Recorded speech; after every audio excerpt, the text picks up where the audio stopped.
Vande Mataram, dear students. Today we will start the first part of 13th chapter of English grammar subject of standard 6, and the first part of 13th chapter is about the future forms. तो बच्चों अपने इस video में क्या देखेंगे?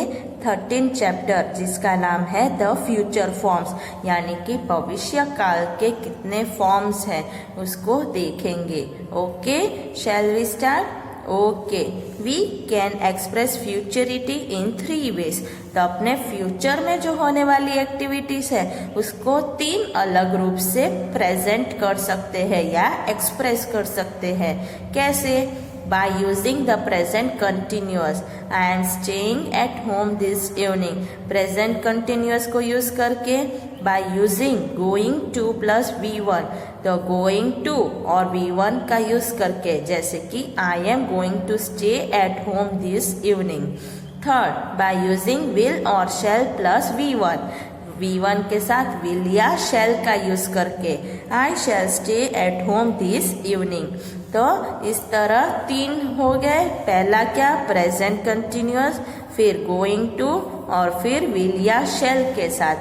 तो इसमें क्या है देखते हैं. When a decision or arrangement has already been made for a future action, we can use the present continuous. यानी कि अपने फ्यूचर में कोई काम करने वाले हैं, उसका डिसीजन अभी ले लिया है या उसकी तैयारी अभी से कर ली है, तो अपने क्या यूज करेंगे? प्रेजेंट कंटिन्यूअस को. I am meeting a friend this evening. I have already arranged to meet him, right? We are having a party at 7 o'clock. You have already arranged for it. What are you doing next Sunday? आप what have you decided to do? है ना? तो इस तरह in this sense of pre-decision or pre-arrangement, we can also use going to plus V1 for the future.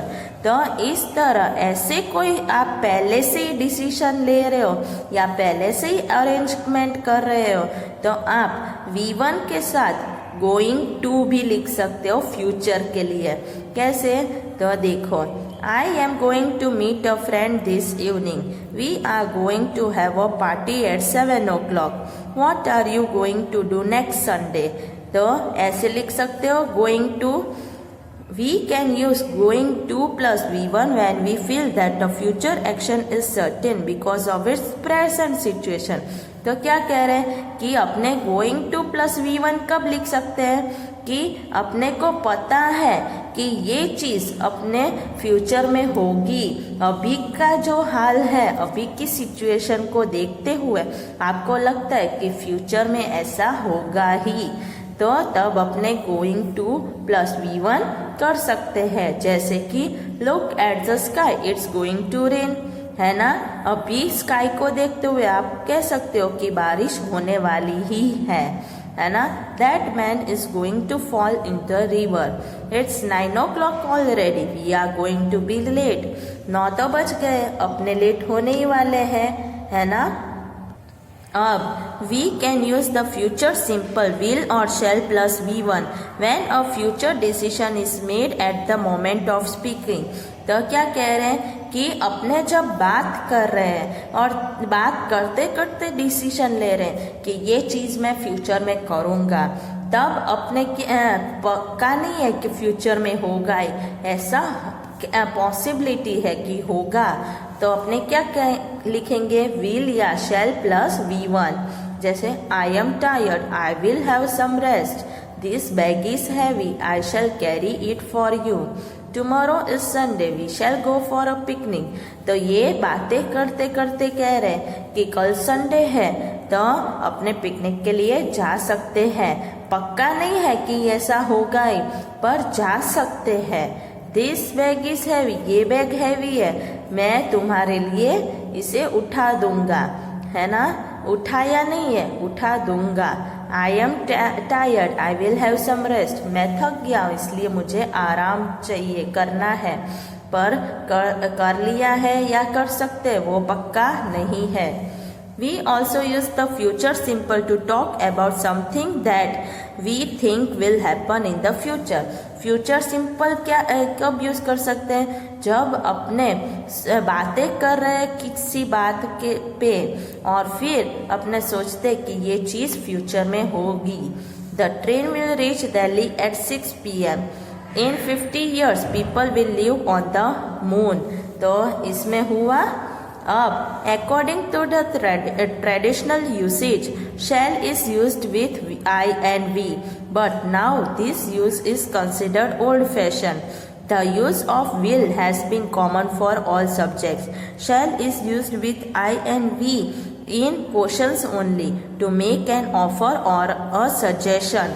तो क्या कह रहे हैं कि shall और will है, उसमें क्या डिफरेंस है कि पहले के ग्रामर में तो सारे हैं वो आई और वी के साथ ही शैल लगाते थे और अब वो चीज़ कॉमन हो गया है कि सब जगह विल ही लगाते हैं। सिर्फ कोई क्वेश्चन सेंटेंस हो और उसमें आई या वी हो तो उसमें शैल लगाएंगे।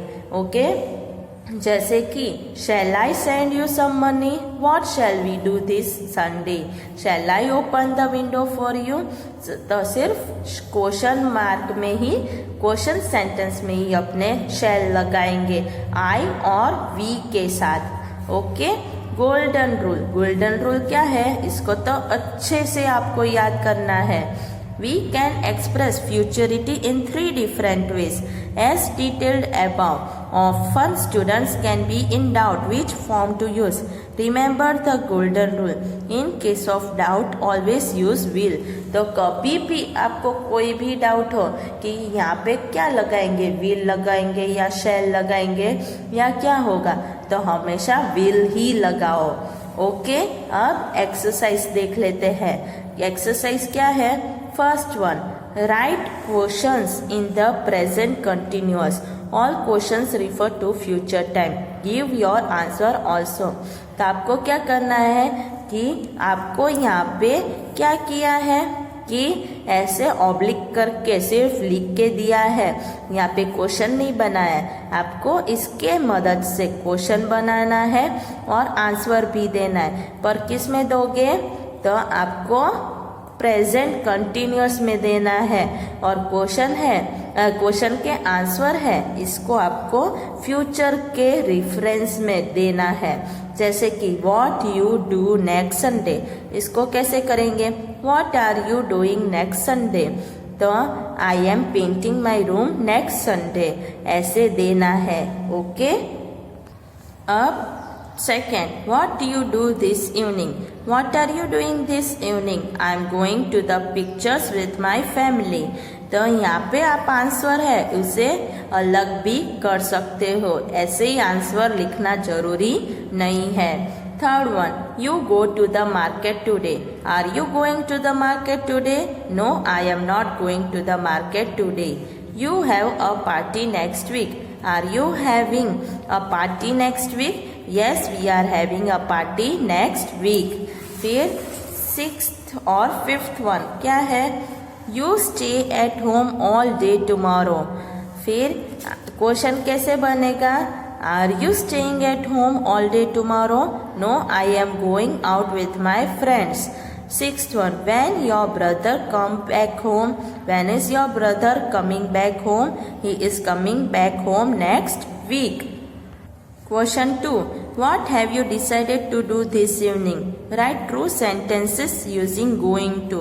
तो आपको क्या करना है कि आपको सेंटेंस लिखना है गोइंग टू को मिलाकर। जैसे फर्स्ट में make a cake, I am going to make a cake, I am not going to make a cake. तो आपको एम के साथ और नॉट के साथ, दोनों के साथ, पॉजिटिव भी और नेगेटिव भी, दोनों में आंसर लिखना है। सेकेंड क्या है? Play a match, I am going to play a match, I am not going to play a match. Wash your hair, I am going to wash my hair, I am not going to wash my hair. दोनों possibility आ गई, क्या करोगे क्या नहीं करोगे। Fourth one, iron your clothes, I am going to iron my clothes, I am not going to iron my clothes. Do some shopping, I am going to do some shopping, I am not going to do some shopping, any shopping. Finish your homework, I am going to finish my homework, I am not going to finish my homework. अब question 3 क्या है? Complete each sentence with a verb from the box use going to. तो आपको क्या करना है? पहले going to करना है और फिर उसके बाद आपको इस बॉक्स में से वर्ड को उठा के यहाँ पे लिखना है गोइंग टू के साथ। ओके, और क्या करोगे? आई हो तो एम, ही शी इट हो तो इस करोगे, और दे वी हो तो आर का यूज करोगे। जैसे I am going to buy some books tomorrow, my hands are dirty, I am going to wash them, I am hungry, I am going to eat this sandwich. तो eat आ गया, फिर क्या आया? Bye आ गया और wash आ गया। Okay, she is going to wear a lovely dress at her wedding. फिर he has stolen the money, they are going to punish him. It's Anu's birthday, we are going to give her a present. आगे सारे words. अब fourth question क्या है? Respond to the items on the left, you can use expression on the right. तो आपको क्या करना है कि दोनों को मैच करना है और फिर सेंटेंस बनाना है।